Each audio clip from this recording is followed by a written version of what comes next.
Olha, autoridades estão reunidas neste momento para o lançamento da Carta da Presidência da COP30 e os objetivos do evento. A Conferência da ONU vai discutir mudanças climáticas no mundo e vai acontecer em novembro, no Pará. Vamos acompanhar ao vivo. Então, basicamente, tem três pontos que a gente quer destacar muito. Um é que nós queremos aumentar a força e aumentar a relevância do multilateralismo, porque nós estamos num momento extremamente complexo, internacional, em que nós acreditamos que nós devemos fortalecer o multilateralismo. Então, nós não podemos deixar que as negociações de clima e que o regime de clima, né, que nós temos a Convenção e nós temos, sob a Convenção, o Acordo de Paris, que isso se enfraqueça por causa de circunstâncias específicas deste momento, quando a mudança do clima está cada vez mais comprovadamente próxima de nós. Aí, o segundo ponto, além desse do fortalecimento, né, do multilateralismo, nós queremos muito, nesses meses de preparação da COP30, né, que essa carta é justamente para esse período de preparação, nesse período nós queremos muito conectar a sociedade civil e todos, de um modo geral, para superarmos a abstração, no fundo, que existe nessas negociações e de que maneira essas negociações realmente atingem a vida das pessoas. Então, nós acreditamos que, às vezes, por causa da complexidade, por causa da terminologia complicada, por causa de coisas que não são ditas, há uma percepção de que essas negociações são muito abstratas e que elas não vida real. Então, eu acho que esse é um esforço que a presidência brasileira quer fazer, que é assegurar que haja essa conexão entre o que é negociado, discutido, já foi discutido na COP, nas COPs anteriores, com a vida real das pessoas. E o terceiro ponto que nós achamos muito importante é acelerar a implementação do Acordo de Paris. Nós, em Baku, de certa forma, encerramos todas as negociações essenciais e mandatadas pelo Acordo de Paris. Nós fechamos as negociações na maioria dos temas. Nós ainda estamos em... Qual é aquela palavra?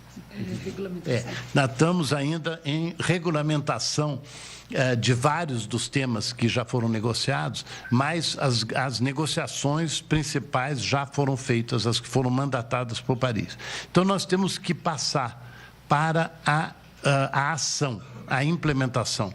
E isso, evidentemente, se conecta com o ponto anterior, é que um dos motivos pelos quais as pessoas não conseguem ou se desconectam de interesse pela negociação é a sensação de que essas negociações não levam a pouco ou não as atingem.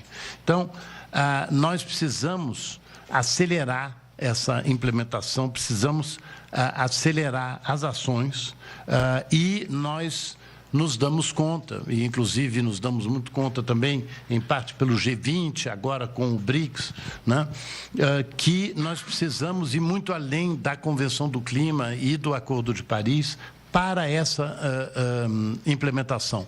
Por quê? Porque é muito importante a articulação com as demais estruturas internacionais, inclusive na área financeira, né?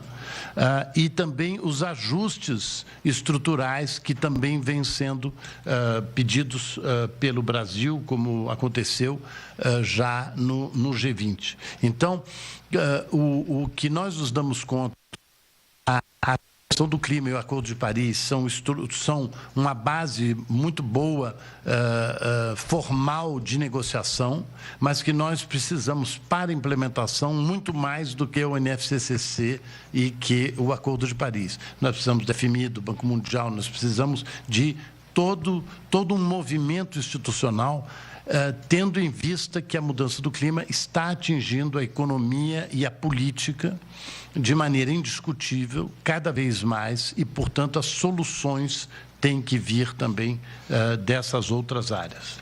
Ana, você gostaria de dar um... Não? Tá. Então, é isso, para começar. A gente deve, então, abrir para perguntas. Só queria que a pessoa se identificasse e dissesse o nome do veículo. Se alguém quiser perguntar, gente...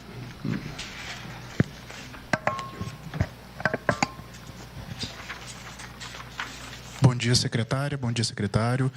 Meu nome é Antônio Timóteo, eu sou repórter da revista Exame.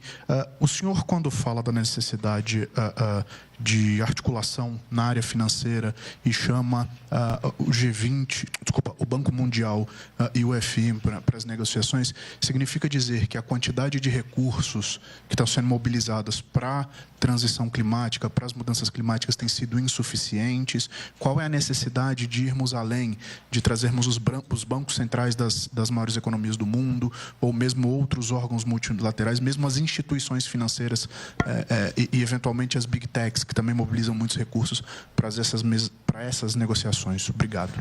Obrigado pela pergunta. Nós estamos chamando não para as negociações, estamos chamando para a implementação. Né? E pelo jeito, inclusive, conversando com essas entidades, todas reconhecem que o resultado da negociação legitima a participação dessas outras organizações na implementação. E, sim, você citou várias que são extremamente importantes, porque uma das coisas que nós temos que apresentar na COP30, né, que o Brasil tem que apresentar junto com o Azerbaijão, é um mapa do caminho de como é que nós vamos conseguir passar de 300 bilhões de dólares por ano para 1,3 trilhão de dólares até 2035. Isso não vai ser uma negociação, vai ser um relatório que estamos preparando com o Azerbaijão. O mandato da COP29 é que Brasil e Azerbaijão, em consulta com os demais países, deverá apresentar esse relatório. Então, nós já começamos as primeiras consultas com os países, estamos ouvindo as sugestões dos países, mas nós queremos imensamente que venham também sugestões e contribuições de todos os organismos e todas as entidades que podem contribuir para que nós cheguemos a 1,3 trilhão. Então, esse número muito alto exige naturalmente uma grande mudança. Nós não vamos achar que esse valor vai ser um valor que vai ser doado pelos países envolvidos para os países em desenvolvimento. Então, como é que nós definimos isso? E eu acho que esse é um dos papéis mais interessantes desses meses pela frente, o quanto nós já estamos recebendo sugestões, o quanto nós estamos organizando isso com vistas a fazer esse relatório na COP30. A Ana está concordando comigo em tudo.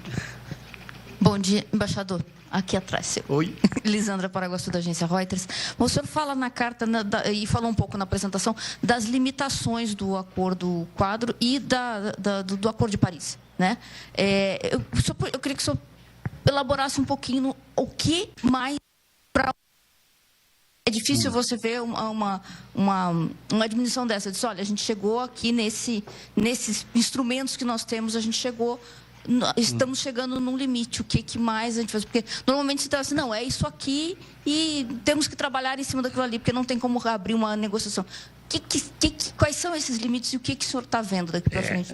É uma ótima pergunta, porque parece uma coisa tipo uma autocrítica, mas, evidentemente, o fato de eu ter sido negociador de clima durante mais de 20 anos, evidentemente, digamos que eu sou meio do grupo ali e por isso talvez eu veja várias das limitações, mas essas limitações, eu acho que tem que ficar muito claro, não diminuem em nada a relevância do Acordo de Paris e da Convenção do Clima. Ao contrário, eu acho que não há dúvida de que os países da ONU reconhecem como o local correto para as negociações é a UNFCCC e o seu Acordo de Paris. Então, isso é indiscutível.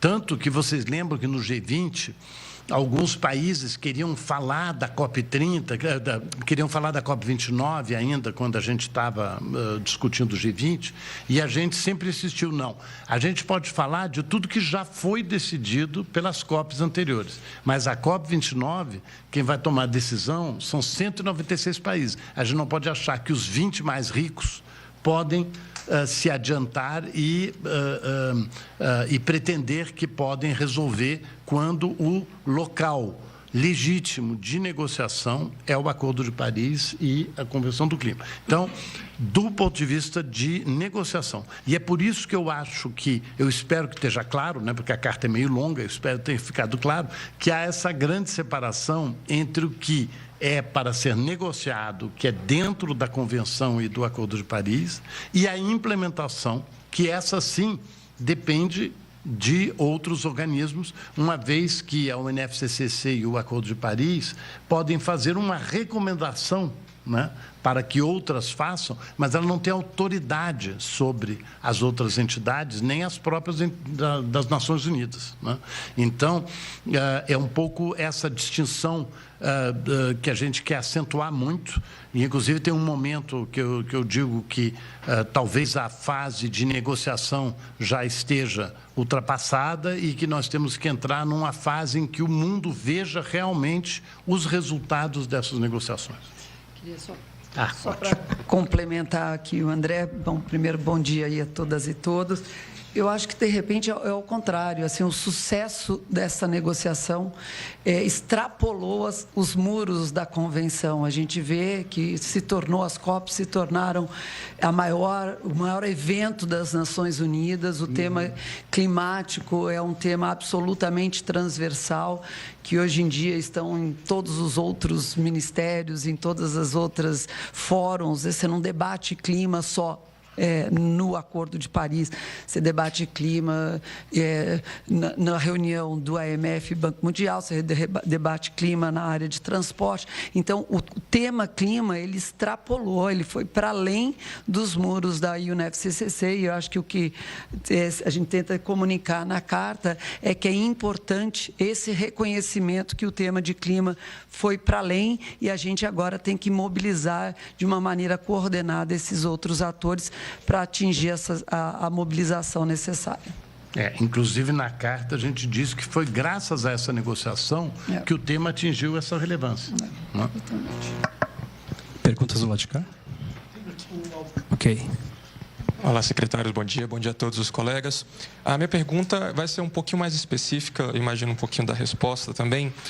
O senhor e a secretária me citam muito a questão do multilateralismo. Diante desse cenário internacional dos Estados Unidos saindo do Acordo de Paris, sendo acompanhado por outras nações, e também a questão tarifária, mostrando que os Estados Unidos estariam de alguma forma deixando o multilateralismo de lado, é uma questão que preocupa os senhores. E aí uma questão já mais específica, desculpa, eu não me apresentei, Álvaro Couto do Agromais, aí sim, sobre a alimentação diante do G20, né, de ter feito esse acordo para erradicar a fome, como os senhores veem a participação do agronegócio, principalmente o agronegócio brasileiro, para essas negociações na COP. Muito obrigado. Obrigado. Sim, não há a menor dúvida que a saída dos Estados Unidos enfraquece o multilateralismo, né? Não há nenhuma dúvida com relação a isso, inclusive há uma intenção, né, manifesta de enfraquecimento do multilateralismo. E nós, não só porque somos uma potência média, mas eu acho que a esmagadora maioria dos países do mundo ainda acha que o multilateralismo é o caminho para nós encontrarmos soluções que todos possam acompanhar. Ainda mais no tema de mudança do clima, porque o tema de mudança do clima é um dos poucos temas globais, né? No sentido de o que você faz num lugar tem um impacto sobre todo o resto do mundo. E isso é uma coisa que, de certa forma, se inaugurou com o buraco da camada de ozônio, né? A convenção para eliminar os gases que provocavam o buraco da camada de ozônio, porque se alguns países continuassem produzindo aqueles gases, a camada de ozônio ia continuar a abrir. Então, se você não tiver cooperação internacional, é impossível você resolver o problema. Então, a mudança do clima é na mesma linha. Se todo mundo não participar, vai ficar muito difícil. Agora, os Estados Unidos, a gente tem que lembrar, uma coisa é o governo dos Estados Unidos, né, que já manifestou a sua... que está saindo de Paris, etc. Outra coisa é a economia americana, os entes subnacionais americanos, que ainda têm e mostram e têm expressado um compromisso com o Acordo de Paris. Então, eles não são signatários, mas eles estão cumprindo, né, com o Acordo de Paris. Inclusive, muitas das empresas, por serem multinacionais e por estarem atuando em países que, sim, estão cumprindo, né, com o Acordo de Paris e, portanto, as suas economias estão incorporando isso. Então, isso com relação aos Estados Unidos. Você quer falar do segundo? Só sobre os Estados Unidos, lembrar que antes do final do governo, o presidente Biden anunciou a nova NDC dos Estados Unidos. Então, eles têm uma NDC anunciada. Obviamente, a gente imagina que essa NDC vai ser retirada, mas isso ajuda a guiar as ações dos governos subnacionais, dos governos dos estados e das empresas. Então, essa continuidade, não é a primeira vez que os Estados Unidos saem do Acordo de Paris, infelizmente, e a gente viu naquele momento um movimento, como o André falou, dos subnacionais e das empresas de continuidade. Então, esperamos que eles participem muito ativamente também da COP30, desse processo da COP30, que não é só Belém, mas desse processo. Sobre o agrobusiness que você mencionou, a gente tem trabalhado muito próximo do agrobusiness. O Brasil é um país que tem aí um provedor de soluções climáticas. A gente tem para um legado nacional a oportunidade de se colocar nesse lugar como um provedor de soluções climáticas nacional e internacionalmente em muitos setores. A área de agricultura é obviamente uma, na área também de energia renovável, a outra, obviamente, reflorestamento, floresta. Então, o Brasil tem muito ao que se colocar, como até a ministra fala, né, a ministra Marina fala, a gente liderar pelo exemplo. Então, eu acho que o nosso setor privado tem isso muito conscientemente e a gente, como COP30, a presidência da COP30, está muito em debate com eles, para a gente, como é que a gente vai se apresentar na COP30, para que fique, logicamente, o legado nacional que a gente precisa também.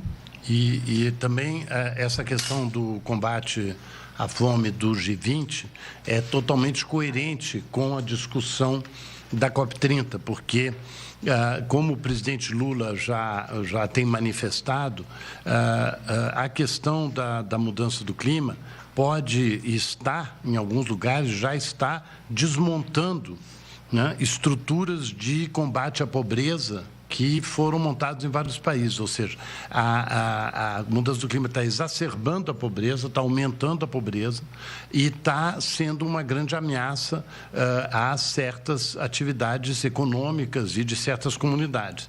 Então, é completamente coerente, portanto, essa questão da aliança, né, que foi lançada no G20 é completamente coerente e também se integra muito bem na COP30 e claro, a agricultura brasileira, como disse a Ana, muito bem,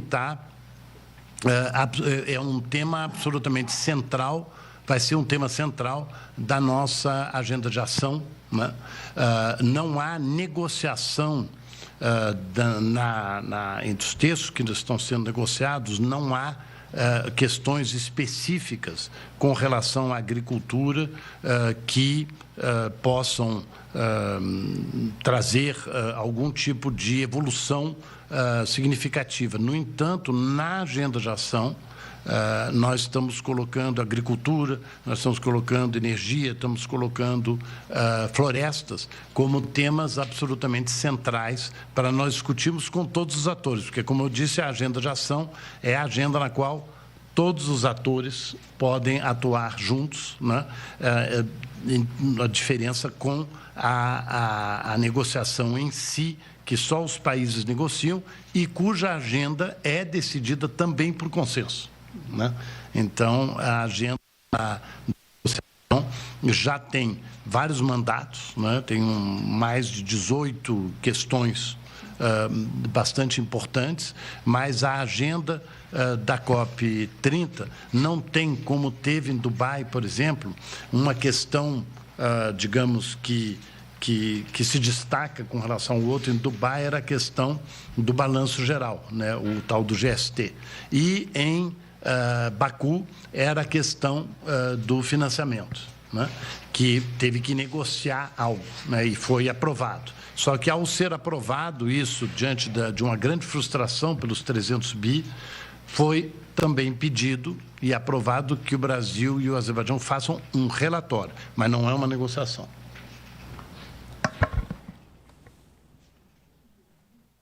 Muito bem, 10h30 da manhã, a gente está acompanhando então essa coletiva de imprensa com o presidente da COP30, o embaixador André Corrêa do Lago, trazendo alguns detalhes então sobre a COP30, a conferência que vai acontecer este ano em Belém, aqui no Brasil, em novembro. É claro que outras informações a respeito dessa coletiva você vai acompanhar ao longo do dia aqui na Record News.